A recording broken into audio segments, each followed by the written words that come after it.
Comment ça va, Marie? Bien. Bien. Ok. Nous allons commencer unité 1 aujourd'hui et ça commence à la page 33 dans le livre. 33. Here they start out and they have a passage, several different passages on these two pages that talk about French culture as it applies to physical looks and fashion. And so what I want for you to do is just to read through, take some time to read through on your own. And when you're finished, just write 4 to 5 sentences that kind of summarize in English the main points that they're making here.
does moyenne mean? Like Moyenne? Moyenne means like middle of the road, so it can mean average. Okay. I think it probably here it means average. Where did you see it? In which section? By the shoes. The shoes section. Let's see. Oh, okay. Yeah, it means like they buy an average of 5 pairs a year. So yeah.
That color, okay. So what were you able to make from the passage? What did you write? I said that looks is very important to Christians, and at like the age of 12 or 13, they stopped dressing like a child and started to put more effort into their appearance. They also use like their hair to express their style, and they have like a general style, and they dress in a way that shows it. They buy a lot of shoes. Yeah. And it sounds like a lot of teens choose to spend their money on clothes and accessories. Yeah, they do. Yeah, they do. And I think obviously these are all generalizations, but I think that's probably for the most part true. Yeah, and they talked about also marques. They marque, M-A-R-Q-U-E. Yeah. Marque, it would be like a brand name of something.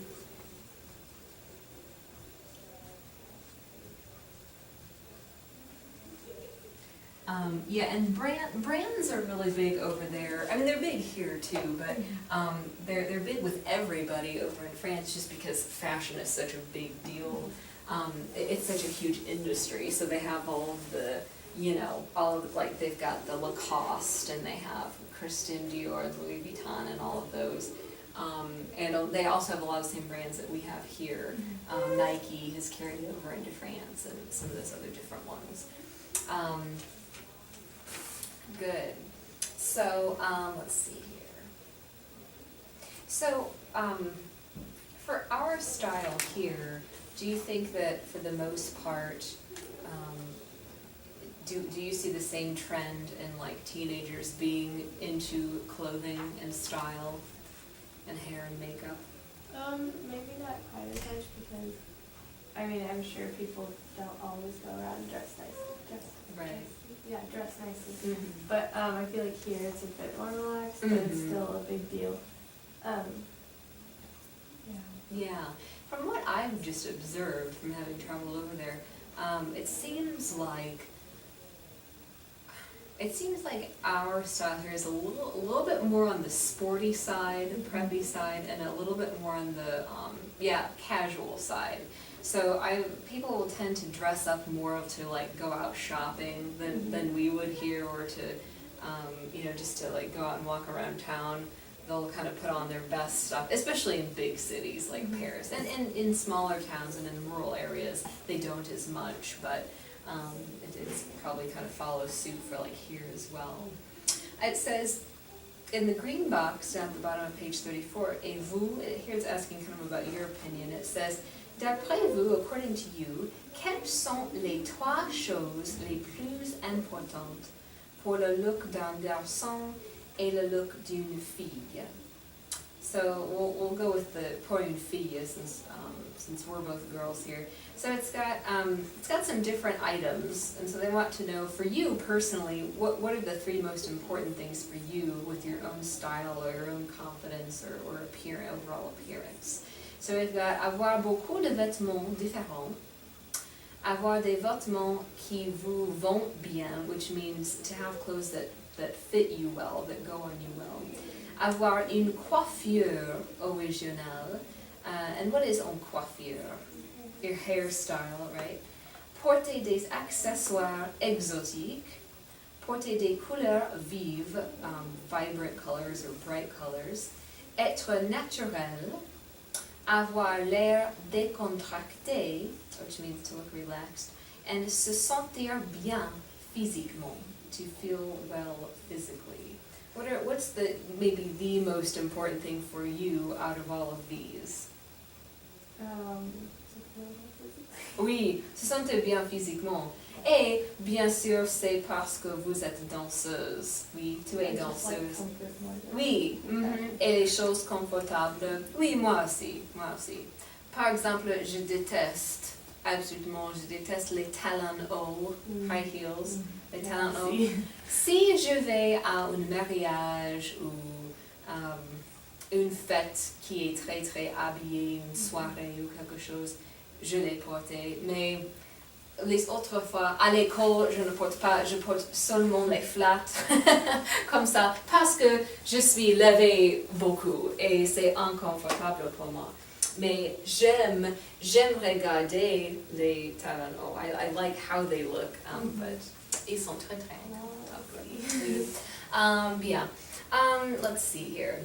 And obviously, a lot of these pictures in here are very outdated because the book itself is not super old, but some of the photographs are. So obviously over there they've got, the same style trends that we have. A lot of the 80s looks are back, and even going into the early 90s, some of that stuff's coming back. And so, French teenagers would look just like you guys, basically. Wearing all the same types of stuff. So, regardons page 35. I thought this was kind of cool here. They have some, it says, the faces of beauty. Up at the top, there's a little blurb. It says, les artistes ont toujours voulu représenter leur idée de la beauté. La beauté a des visages différents à travers les âges et les cultures. So artists have always wanted to represent their own idea of beauty, and beauty of, we see this in different faces. It basically crosses over ages and cultures. So we have all of these different pictures here. These are all obviously very famous portraits of, I think these are all women. Maybe not. Most of them are. And so it says, la beauté, say the beauty is what, according to these artists. So for Leonardo da Vinci, and he's got his famous Mona Lisa here in the early 1500s, I would say. She has un visage tranquille. What would that be? Un visage. A tranquil face, right? A relaxed face. Des traits réguliers. Regular traits. Yeah, traits are features. Okay. Features, yeah. So I've got some words here that are brand new and they're down at the bottom here. Un sourire énigmatique, an enigmatic smile. La discrétion et le mystère. Yeah. Yeah. She's mysterious. She's kind of discreet, meaning we don't really know what she's thinking, we don't really know what's going on with her. And that's always been the appeal of the Mona Lisa. No one ever really knows, is she smiling, is she up to something, who was she? Because she wasn't anyone famous, she was just this kind of this random lady that he chose. Then we have Pierre-Auguste Renoir. He was an impressionist painter, and this would have been late 1800s. For him, it was women who had un visage rond, a round face, des joues pleines, full cheeks, un teint frais, a fair complexion. This lady is very pale here. Et la joie de vivre. Qu'est-ce que c'est la joie de vivre? Joy. Yeah. Joie de vivre is actually kind of a common coined French phrase. It's like c'est la vie. La joie de vivre is like having a happy essence about you, like enjoying your life, having a positive attitude, that sort of thing. So Renoir always painted people who were like outside at party scenes or hanging out in the park having a picnic and that kind of thing. Joie de vivre. Then we've got Paul Gauguin. For Paul Gauguin, il aime un visage rond, des cheveux abondants, what would that be? Abundant hair, a lot of hair, une bouche pleine, plain mouth, la bonté et la générosité, so goodness and generosity. And then down below here we have pour ce sculpture anonyme, this anonymous sculptor from Benin, which is in Africa. Une coiffure élaborée, oui c'est très élaboré, un visage altier, what's that? Oh, proud face, des traits fermes, so kind of shut off features, closed features, la noblesse des caractères, the nobility of character. And then we've got some others on the right hand side here. Middle Ages, talk about the, in the Middle Ages, since religion was so important, you had a lot of depiction of angels, saints. Usually they had like the curly hair, and they had the softness to them and discretion, since they were associated with religion. Modigliani, have you heard of Modigliani before? He always modeled his portraits off of African masks. And so if you look at this lady here, she's got the real elongated features and kind of the slit eyes that you would see in a mask. So his ladies are always kind of creepy look. I always thought that they sort of looked alien-esque or something. So yeah, they talk about symmetrical traits. And then Picasso, of course, everybody's familiar with. He's got all of the interesting shapes, and things aren't necessarily realistic to our proportions, but it definitely has a lot of personality. And then this last guy here, it says, et ça, c'est le contraire de la beauté. Oui, le gargoyle, which was the main idea, to scare people away. But, so for you, selon toi, quelle image de beauté, which image of beauty here do you most identify with or most agree with? Oh, the Mona Lisa. Okay, good. Why? What is it about her? Probably she was so small and Yeah. and I like the shape of her face as opposed to like the short round face. Yes. And just like the more relaxed, normal features. Okay, oui, c'est intéressant, oui. Je suppose que, I think I might agree with you there on that one. Good. Okay, so, we came across all these words. So now, if you turn the page, tournez la page à 36. So here then we've got a lot of this vocabulary that came up on the previous page. And so this is kind of a lot here. We'll just sort of look at it in chunks. So we'll start out with the face itself, up at the top. There are two different words that you can use to mean face in French. One of them is la figure, and the other one is le visage. Le visage is probably the more common one. So we'll just go over the parts of the head, basically, and most of these are review for you. But so we've got the hair, les cheveux. Répétez, les cheveux. That's okay. It's weird when you're the only student. I know. The forehead, le front. The eye, un œil, or eyes, we typically use the plural version, les yeux. Cheek, la joue. Neck, le cou. Chin, le menton. Mouth, la bouche. Ear, une oreille. And then nose, le nez. Le nez. Bien. We've got the first category deals with les cheveux, which would be hair. And so it says un garçon ou une fille, and then it gives the verb that you would use along with the adjective. And again, a lot of these we know already, we learned them last year, but they also give us some more words for describing hair, so like short, curly, frizzy, straight, things like that. So we'll go through how to say these, and then I'll have you write them down also in your notebook. So we've got, starting with brown hair, we use être here. So we would say, for example, a brunette girl, we would say une fille, elle est brune, brune. And then the masculine version, brun. Okay. Then we've got blonde, and then blond for masculine, rousse, redhead, and roux. Okay. Then you can also say une fille a les cheveux bruns, right? She has brown hair. It just kind of depends on what you want to say in English. So les cheveux bruns ou les cheveux blonds, les cheveux noirs, les cheveux roux.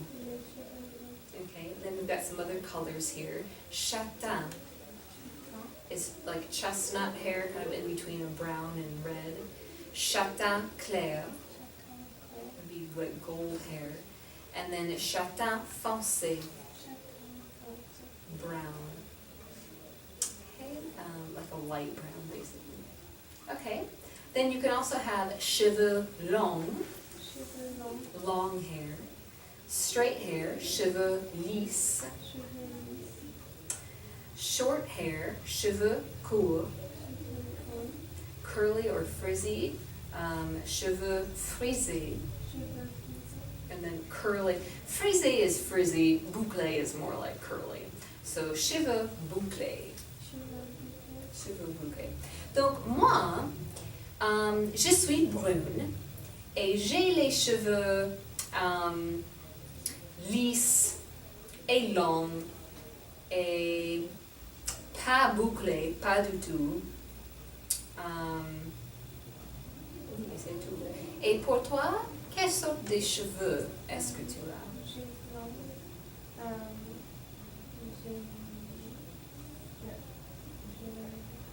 J'ai les cheveux longs et bouclés. Long et bouclé. Et tu es blonde. Yeah. Okay, good. Let's see here. I'll tell you what. Why don't you just copy down the words that are new to you here in your notebook to focus on, because a lot of them you've seen before. So the words from the face that are new, maybe the words like chin and neck, and then with the hair words, the new colors and the textures.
ahead and stop there for today. You can finish writing this down.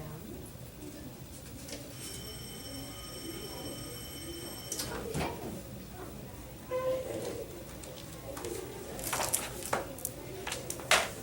And no homework for today.